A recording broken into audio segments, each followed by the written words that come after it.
Hey, everybody. Welcome to this week's episode of Be My Guest, episode number 13. Lucky number 13 for a lot of you out there, right? It's got to be lucky. Anyway, as you can see here, I'm on the road. Got this weird little picture next here to my left, but, at least we're getting out of the house a little bit, moving around safely, of course.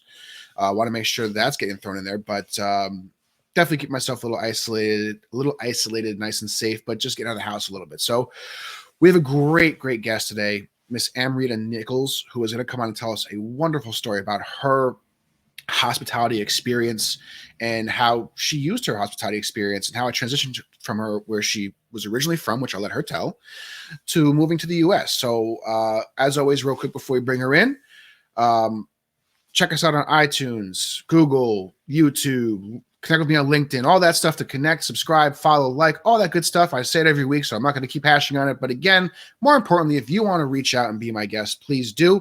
Facebook or LinkedIn are both options. I am welcome to having anybody and everybody on, like we've had the last couple of weeks, people that I've only met through this show that reached out to be on the show, and that's how we connected. Amrita is another great example of that. She reached out, we connected, she joined the show, is going to tell us a great story. So without further ado, let's bring her in. Amrita, how are you today?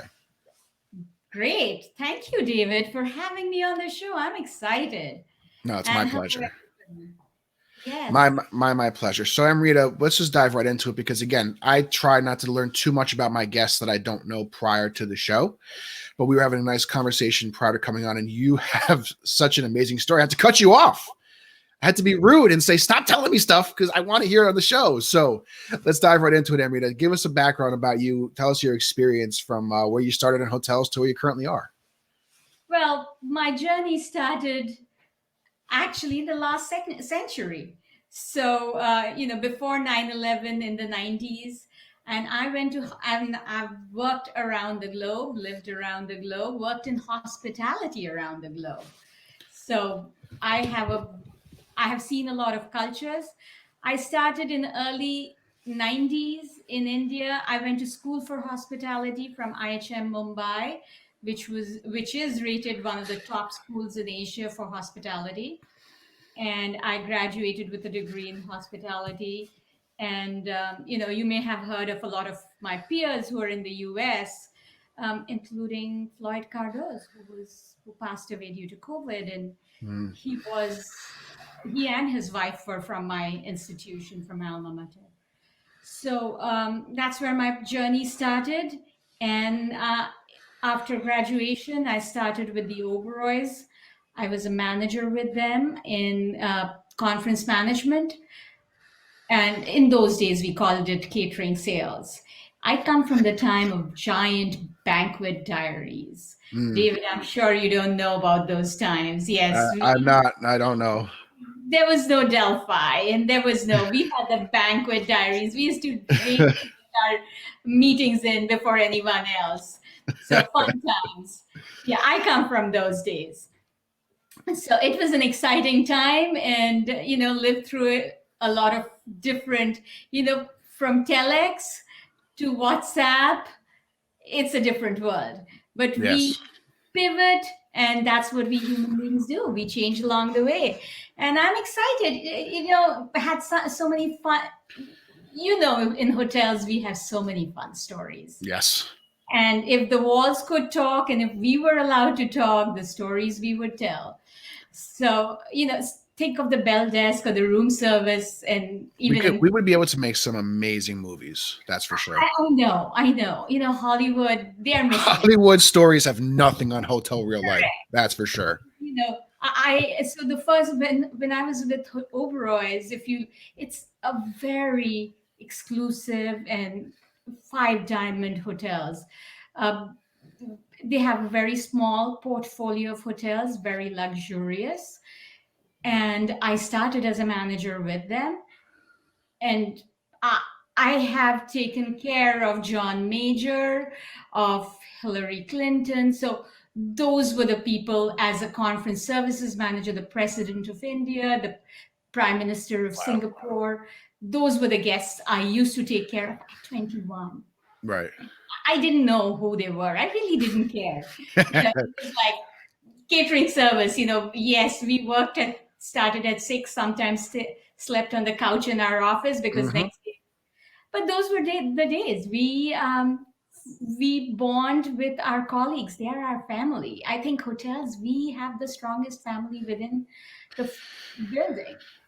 So I that's what we I have. agree so wholeheartedly. We've talked about in past episodes where like this whole thing with COVID is people feel separated from their families. Granted, it's not their actual family, but people that they really feel close and connected with. And that's been a very difficult part of this for a lot of people that have been in the industry. I can understand. So I moved to the US on October 31st. My visa came through. I didn't think it would. Where did you move from? I moved from Goa, India. Sorry, I missed that part. I opened the first Marriott in India. I Wow. headed catering and convention sales department, and I created the SOPs for that hotel. Wow. Exciting I times. would say. Yeah, it was the first Marriott in India. And then from there, Goa, if you look up, it's like Hawaii.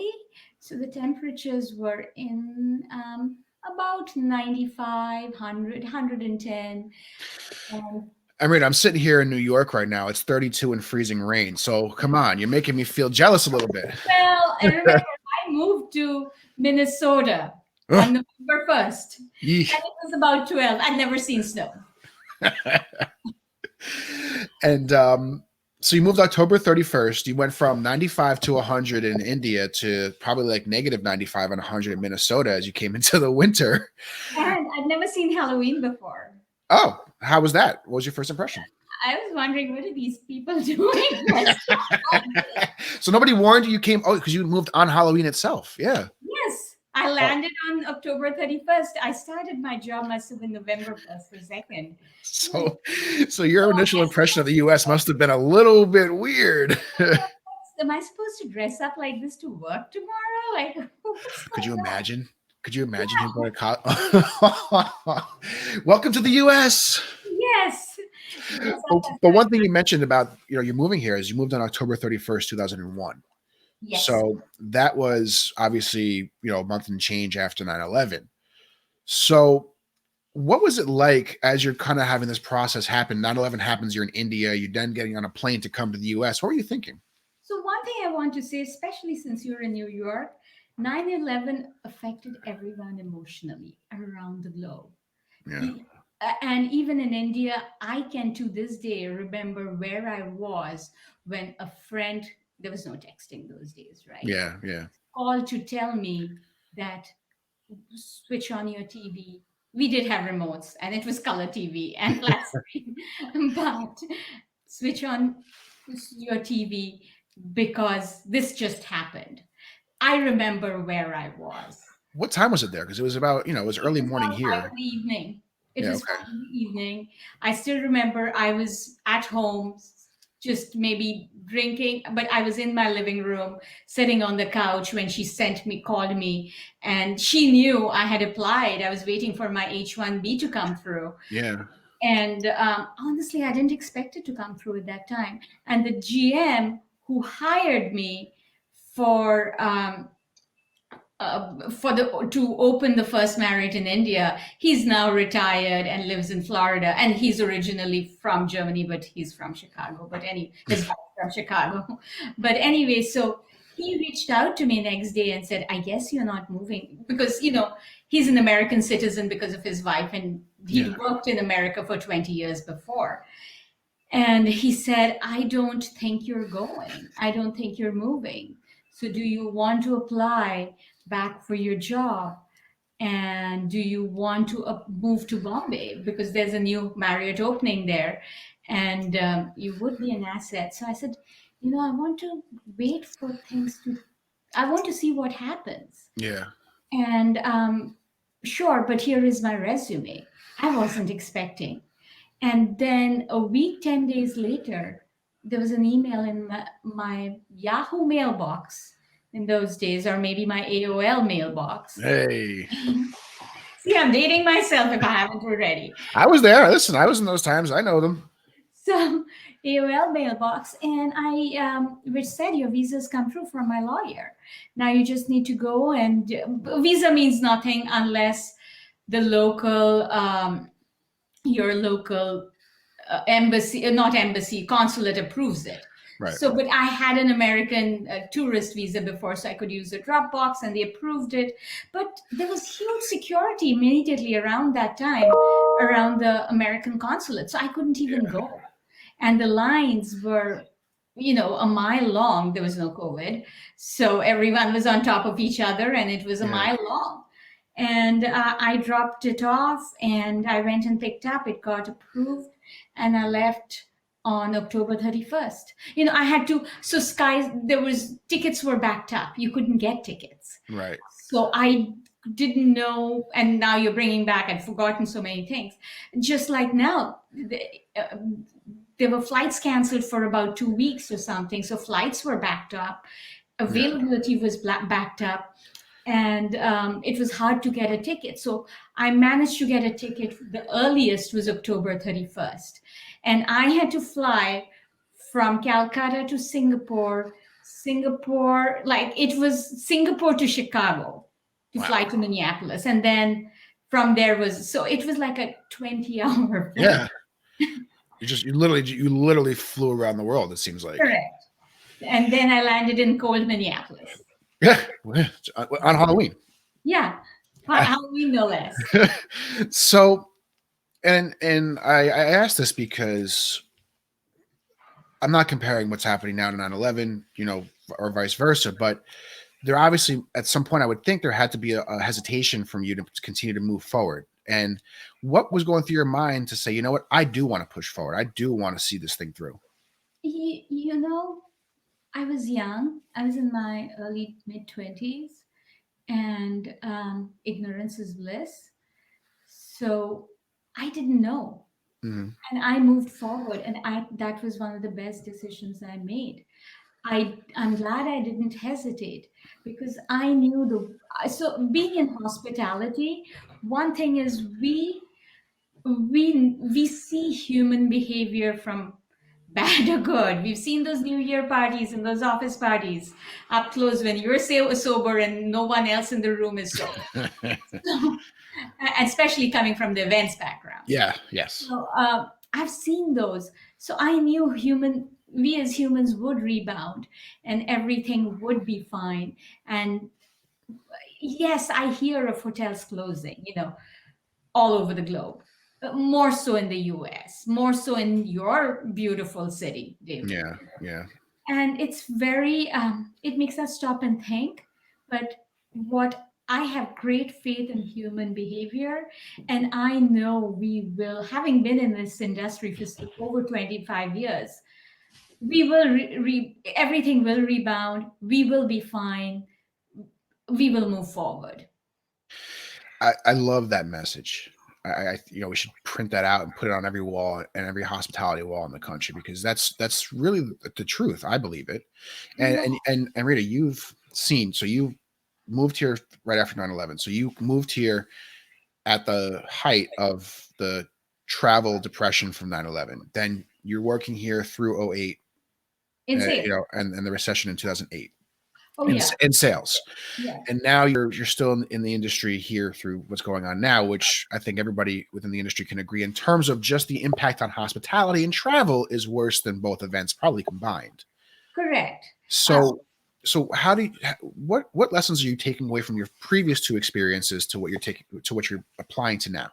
Have faith in human behavior, have faith in mankind, because we humans don't believe in isolation. We believe in socialization. We human beings are creature of habit, and we love being with other people. We love socializing. So have faith in that. Things will come back. Don't give up hope. Those are my messages. That's what keeps me moving forward every single day, because people in my industry, those who are meeting planners, a lot of them, they've moved on because they don't think. There are clients who had tried to contact before, and they said, oh, we work with a meeting planner, or a third party already. And now we are starting conversations again because their person's left the industry, or they are. I'm fortunate. My husband, knock on wood, has a good job, so I don't need to worry about the finances as much. I have a roof over my head, my food on my table. That's another thing which, what 9/11 taught me about. Be grateful that you're alive today, every single day. What this taught me is, I think the lesson has been different in each downturn. 2008 taught me that be grateful that you have a job. Mm. But this taught me, but then I started on my own in 2012 March, and I built up my company from zero because I became a meeting planner in 2008 March, and then I gave up in March of 2012 and started on my own, and that was a huge leap of faith I took. And I think this one has taught me is appreciate what you had. And I appreciate every day what I had in 2019 and even 2020. This year has taught me how to live differently. Every morning I go for a 6 mile run, and I went for a run this morning. It was a little later because I had to put my kids on the bus. That's why I replied to you later when we had to move our time. Yeah. But there was a little snowstorm on my run this morning, and it lasted all of 20 minutes, which would have been about 2 miles of my run. And if you had told this Indian girl in November of 2001 that you would be running when there is a snowstorm. It was at one time it was coming hard, and then it Yeah. changed to I could feel little pieces of ice, so it changed to that. Yeah. I would have said, "Oh, I don't know what you're saying. This is never going to be me." But I was about at the 3 mile mark at that time. I was like, I could have gone back, not taken the 3 mile route back, and Yeah. I could have gone back home, and it would have been 1 mile. It's like, no, I want to go on because this is the new me, and I love the new me. I'm embracing everything I have. And 2020 has given me the gift of time. Mm. When I was building up, I came with a zero Rolodex because for 4 years I stepped out of sales and I was a corporate meeting planner.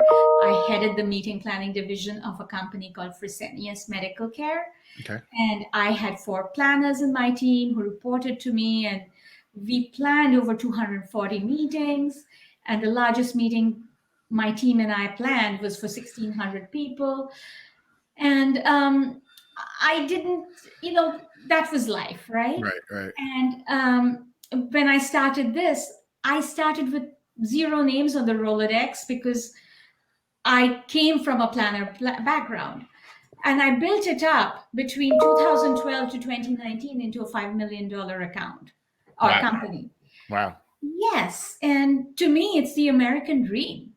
So when people say, I have full faith in this country, you'll find an immigrant has more faith in this country than an American, because we've come from where we have seen a lot of loss. Starting a business in this country is so easy, and if you believe, you can move forward. And those are the messages. It's just believe you can do it. You can do it. And when I started running, I had a meeting. I came back from India. I went on vacation last Christmas, returned to the US on January 20th. When I returned, my next large program was in Hanoi. It was a customer summit. The next day, the client called to say we need to cancel that. Oh, Or wow. rather, what do we do? So we started talking, and I didn't see it extending from it was on February 6th, starting on Yeah. February 6th, and we are having this conversation on January 14th. I didn't see the it extending to this long. It's almost going on to a year. I thought it'll happen for 1 or 2 months. America will We be all did. I didn't think we would shut down like China. You know, I thought we'd be back by June. correct. I didn't expect it. And I was like, yeah, you want to cancel it, but, you know, Hanoi at this time has less numbers than uh, California or Yeah. Texas. Yeah. But yeah, let's think of postponing it. And, we talked about all that and we got that. And then it was silence. I used to have in the lead pipeline, RFP pipeline, about anywhere from 11 to 20 meetings between April to October. Zero. The moment the vaccine was announced, I've seen a lot of uptick. I have 7 in my pipeline now. That's good. I'm very excited and to say that. And I do a lot of international, both because I have so much experience in Right. international. And then I had so I it's been exciting because I did not expect. uh, I will tell you the day the first client called me and said, "Here, work on this meeting," and it was just 85 people, a small meeting. I I wept. Must have felt like 2,000 person meeting, right? Yeah, I wept. I wept. My next one was a 10,000 people. So, you know, Well, yeah, 2022. But that 85 had more value. I wept. I couldn't believe right. that, there's a light at this end of the tunnel. And that's, my message. So I saw that time as in the universe between March 12th, 13th, when my kids' school shut down. And then I saw my events getting canceled. Yeah. And yeah, events are canceled till next March. Let's be realistic. It's not going to take place. But I saw it as the universe's time, or universe's message to me to slow down, use this year as a gift to spend more time with my children because I Mm. haven't done it. When I started in 2012, my youngest had just been born. So I had 3 babies. My oldest was 20 months, youngest was a month, and then my conference direct, my company, which I started as Muting Solutions, similar to, I'm part of Conference Direct. And I saw that all as being, 3 babies. Now I could focus on my other 2. Mm. And we went flower picking. We went things I never did. I sat and baked cookies during the day. I don't do that. That's not me. And I helped my kids with an embroidery, like, really taught them Right. to do tapestry. I don't do that. But yeah, I think that's the thing. We will move forward. Things will be fine. And if we keep the faith. I love that. And we've talked in the past about, using this time as a reset for a lot of different ways. And I won't dive that in again because we've talked about it in several episodes. But we also talk about its mindset, right? Coming through this, as a lot of it is about mindset. And granted, everyone's in a different position. So, Correct. yes, you're in in a better position maybe than some, and you're probably not in as good of a position as others. People are out there struggling. I get it. And it's very, very difficult in a lot of ways. And trying to find the positives out of whatever it may be is really, I think, such an important thing for me and for a Yes. lot of people to get through these times, because it's very easy to just let these negative things that have been happening for the last 8 months, whether it be COVID-19, whether it be all the fiasco with the election, whether it be the re-COVID-19, the shutdowns, all this different, it's really easy to let that bottle you up, right? Yeah, I agree. And you know what? I think one of the things I've had all my life, I had to rebuild.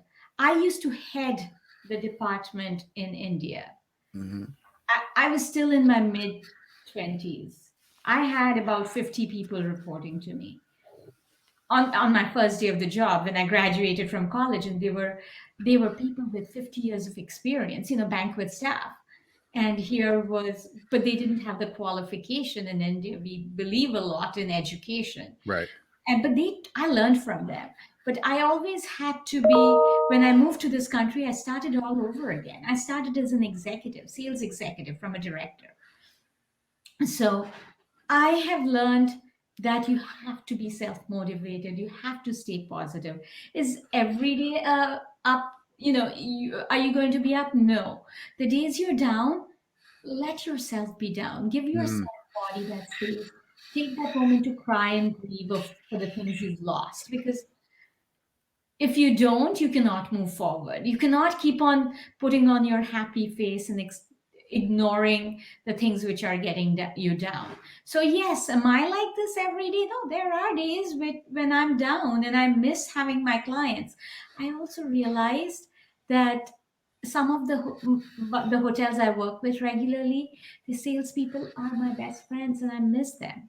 Or hmm. maybe not my best friends, they are my good friends. I got used to talking to them. I think the best compliment I got was from a director of sales from a hotel in Philly, the Palomar, and she put on my LinkedIn, because I have a program I'm working with her. It got canceled. It was for March 20th. Yeah. Again, we thought things will be back, and I was headed out. I had tickets, and then she called me and she said that, she said, I may miss negotiating with you. And, I am Indian. I know negotiations, nothing. I love nothing more than that. So, yeah, I can tear up a contract completely and present it to you. And I'm sure, David, you would hate me because I worked in hotels for so long, because I know how my dorm thinks. So when I present, Right. I'll tell a salesperson, have you looked at, this is a pattern. We are coming. Okay, we can be flexible. How about I return this room to you, but I want this rate? Hmm. You know, We would have a lot of fun together. I mean, I'm pretty I'm sure sure we would we have will. had a lot of fun. She's talking about me from the revenue management perspective. So just a Yeah. little context there. That's what we're talking about. Yes, me and Amrita would have a lot of fun. And if Michelle, my group sales manager, Michelle, if you're watching this, she knows better than anybody about the fun we would have going back and forth. Yeah. And I present the case to my salesperson saying, hey, speak to your, what about we add a dinner? So you're getting more effort. So, that's what I did. I enjoyed it. I loved it, because I've done it all in the hotel sales. I've been a sales manager. I've been a convention services. I have been a catering sales. And then I've been a meeting planner. Right. I have the whole spectrum, and now I'm on my own and doing this. And I truly, that is my passion. I looked at it and I said, can I be a lot in our industry? A lot of people are moving on to real estate, Yep. and I looked at getting certified, because we are meant for that. Yeah. It's an easy progress. The next step. Right. And then I said, that's not, my heart is not in that. This is what I love. I love meetings. I am going to continue. I'm now, I have the exam next Monday. I'm getting certified for virtual event management. Hmm. So Congratulations. yeah, through MPI. And after I came to this country, I continued with my education, because I think the true leaders for meetings around the globe, and I have worked around the globe, not just India, Hmm. because I was task force for Marriott for a little while because the hotel wasn't opening. And I have, I'm going to say America is at the true leader in meetings and events, because as a country we do look at lawsuits and things like that, so we have to protect the client all the time. Hmm. So we do that. We look at the number of meetings which happen in this country, around the globe, the scale, the scope. Nowhere. Granted, I left India, and the last time I worked in a country like Singapore and Dubai would have been in 2000. Right. So So things almost have a probably lot. changed. Yeah. Yeah. But I want to bring you back. I want to bring you back to something you mentioned before we move forward, because you talked about when you moved to the U.S., you went from a director level down to like a sale, maybe a more entry level area of sales. And I can imagine that was probably difficult to work through. And I grant that you were having that as you moved to a different part of the country or of the world. But a lot of people right now, and we talked about this in previous episodes, and myself in a way included, maybe struggling with the idea of, you know what I had is gone, and I may have to take a step or two steps back to re-enter and then build myself back up. And that's something that you have done. It's very easy to sit here and watch this show and listen to this show and hear and say, okay, Amrita's got this beautiful company that she's built and she's very successful and good for her, but I'm not like that.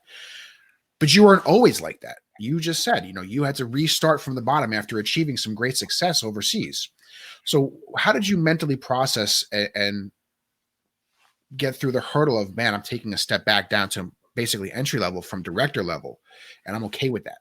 Oh, to me, I think it helped that I had a dream for myself. Mm, So build that dream, build your why. Conference Direct, love one of that. the co-founders, keep on saying, "What's your why?" For me, my why now, your why will keep changing. My why when I moved to this country was America. If you're staying here, you don't realize it. If you're born here, you don't realize it. And that my husband's American, and we have that argument. But anywhere outside, even in India, I will say I don't believe it. People want to get out. And in the last 4 years, that may have become a little tarnished. I don't want to get into the politics of Right. things, Yeah. Yeah. but overall, people want. In 2001, I wanted to meet. This was my dream. This is where I wanted to be. And then from Oberize, I started working with an American company. So I saw how the training, how they treated people differently. This is what I want. So that was my dream. I didn't focus.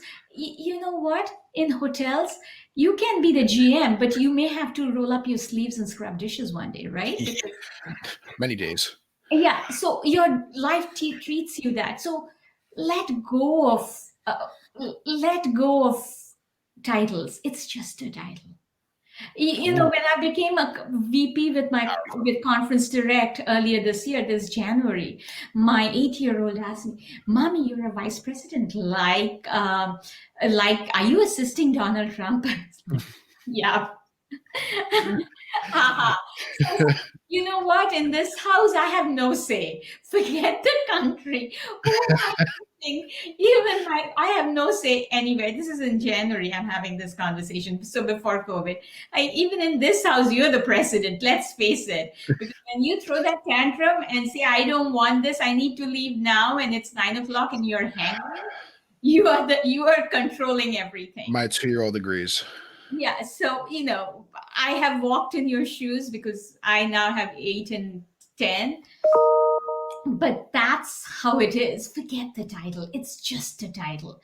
And when I did my VMM course, finished it, what I loved about it is a lot of it is back to the roots, things we forget, and things it's more strategic. Once I got my CMP and then Mm, my CMM, it was more consultant role, where I was advising people, where I was recommending.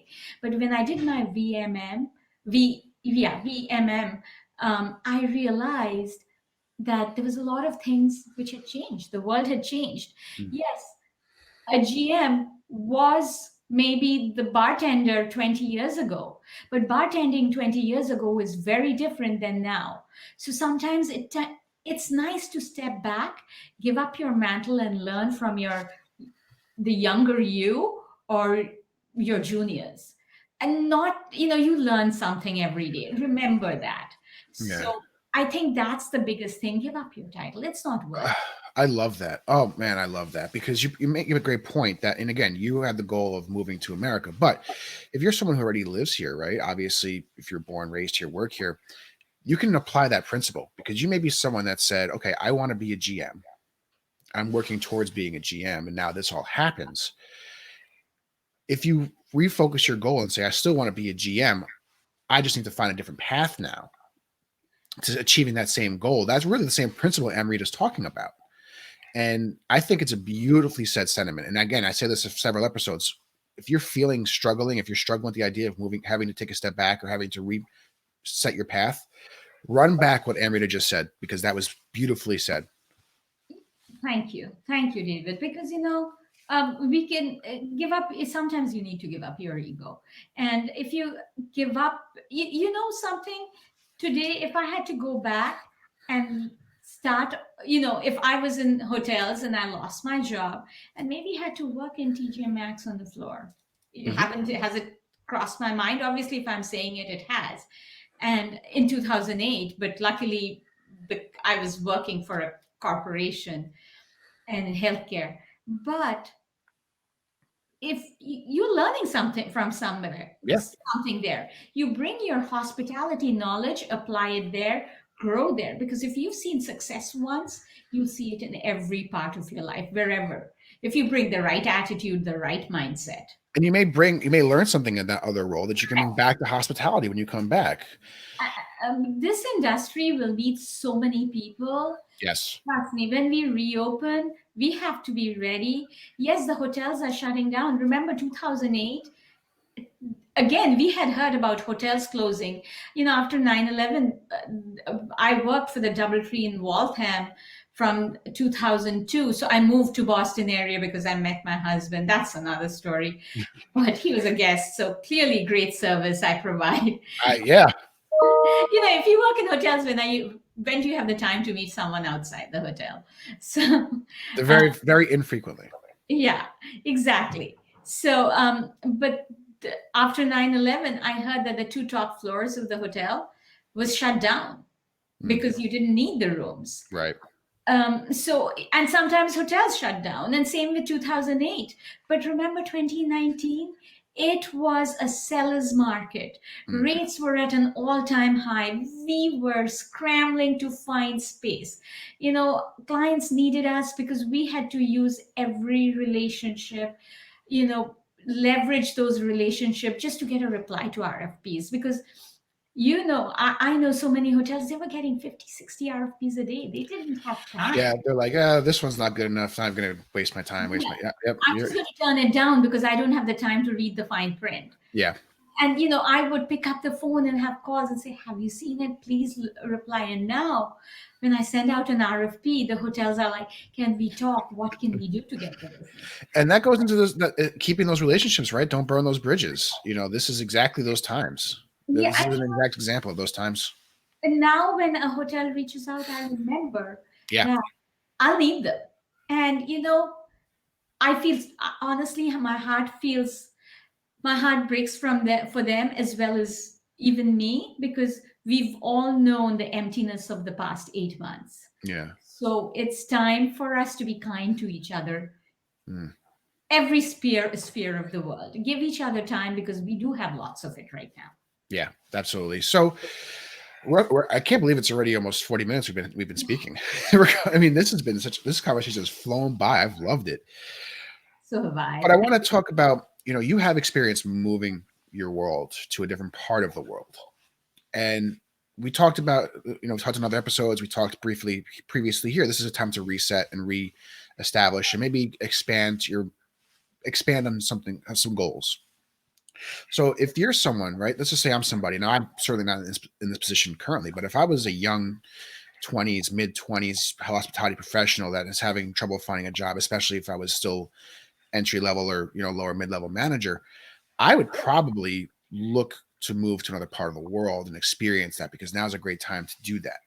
So if you're speaking to somebody who is in that position and in that mindset, as someone who has taken that step, what would be some pieces of advice you would give them? When you're moving to a new part of the world, I'm going to go with that because I love that idea. Asia, Southeast Asia is actually rebuilding and very much open for business. The World Economic Forum is going to take place in May 2021 in Singapore. So there's already, moving forward in that part of the world. So keep that in mind. But when you go there, be ready for the adventure. Be ready to say that every day is a new day and you want to try something new.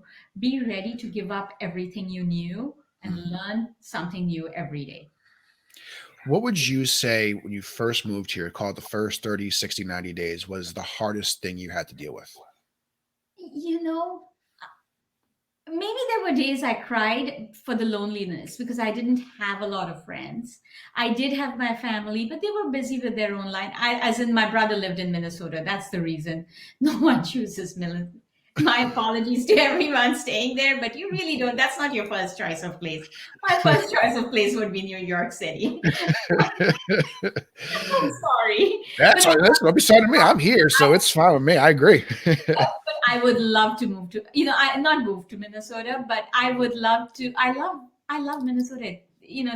I feel that's my hometown in the US, Minneapolis. Right. But to me, yes, there was a lot of days I was very lonely. So if you're young, guess what? You can meet a lot of people. Go out on dates. That's the best way to meet people. Mm. So I did, and I made a lot of friends, and maybe not friends, but um, just be open to talking to people. And but yeah, the hardest was the loneliness of moving to a new country. So the way I beat it, and I had no money, so going out on dates was very cheap, easy for a woman.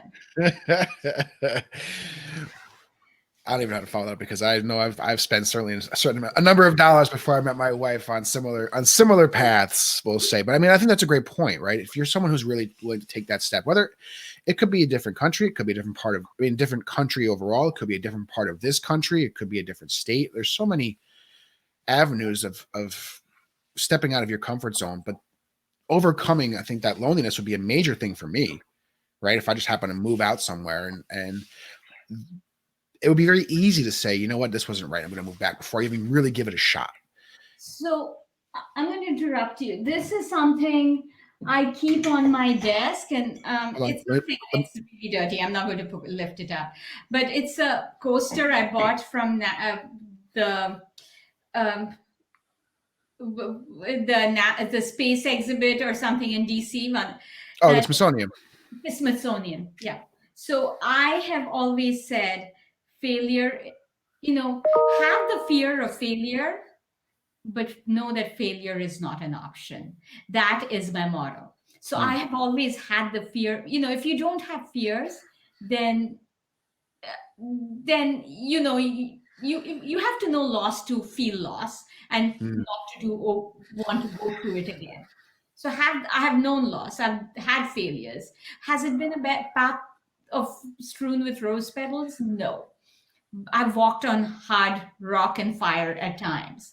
But so now I know failure is not an option. If I feel like I'm going down a negative path, like I said, there were nights I cried because I was alone and I didn't know why am I here. But I knew that failure is not an option. I have to make this work. It is up to me to make it work, not up to anyone else. It's not up to my brother to make things right, or my husband, or my mother. No one. It is only me who can make it work. It has to be from within. Happiness is from within. That is, honestly, that is so powerful. And that's really the main point of a lot of this, is because we all have to get through this together, but we all have to get through it with ourselves. I don't even know how to follow it up, honestly. I'm talking gibberish right now because I can't come on top of that. That is it. I think that's the number one thing. If anybody can take away anything from this show that we're doing, that really describes the point of this show, is coming together, having support, but also trying to work through things, taking experiences from other people that we have on this show, but tailoring it to yourself and letting yourself be responsible for yourself. I mean, that is, I can't say it any better than that. So I'm going to stop the show right there because that is the best way to finish it. But Amrita, tell us a little bit about yourself. How can we get in contact with you if someone wants to reach out more? And more importantly, hotel leaders, you need groups, you need conferences, you need Amrita. So how can we get you? I'm available on LinkedIn, Amrita Nichols, and because this is a unique Indian American name, I'm the only Amrita Nichols. So Facebook, LinkedIn. My email address is amrita.nichols@conferencedirect.com. My business phone is 978-443-2935. Reach out. I'm here. If you have any questions, if one of your listeners is planning to move to a new country, reach out. Happy to talk. Happy to share my experiences, because that's another thing. Learn from others' experience. Why make the same mistake which they have already made for you, right? Yeah, that's great. That's a great offer. And listen, anybody out there, again, take her up on that. Really, it's so important. use those support systems. And if you want to make a connection, you don't feel comfortable reaching out to her directly for whatever reason, reach out to me. You see me Yes. every week on this show. Reach out to me. I'll put you in contact with Amrita. We'll make that connection. That's the point of this, right? We're all in this together. So, Yes. Amrita, thank you so much for joining us today. Really appreciate you being my guest and just some really, really heartfelt, great conversation. This was awesome. Thank you, David. I had so much fun being on this show. Thank you. Thank you. Tell me right now, if you watch this, if you hear this, can you not hear how open and heartfelt she is about just everything? I mean, how sweet is she? She's so awesome. That was such a great conversation. I mean, you can just hear the passion. You can hear how much she really cares for what she was saying. She really, really believes everything she was saying. And that's, again, I said this last week, that's what's been the great part about this show is every guest we've had on has been so open and honest and willing to expose who they truly are to me, who a lot of them have never met, and to all of you who are watching this show. I mean, I felt so energized by her conversation because it was just so powerful. Everything she said was powerful. And she has made so many great changes in her life, from moving to a different country to starting over to building a business to going through 3 major travel events and coming out on top. And she will absolutely come out on top again out of this. We can all learn from Amrita. Every single one of us, no matter what your position, no matter what your department, no matter what your age, we can all learn from what Amrita said today. So yes, again, please get in contact with her if you think that she can provide any further assistance, because you don't get that type of person who is that open and that heartfelt every day. And for her to offer that, it's something you need to take her up on. So thank you all for, again, being my guest. Again, check us out on all the different distribution channels. Like, comment, subscribe, reach out to me to join us, be the next Amrita, have that great show. And we will be back next week with another great episode. Thanks so much.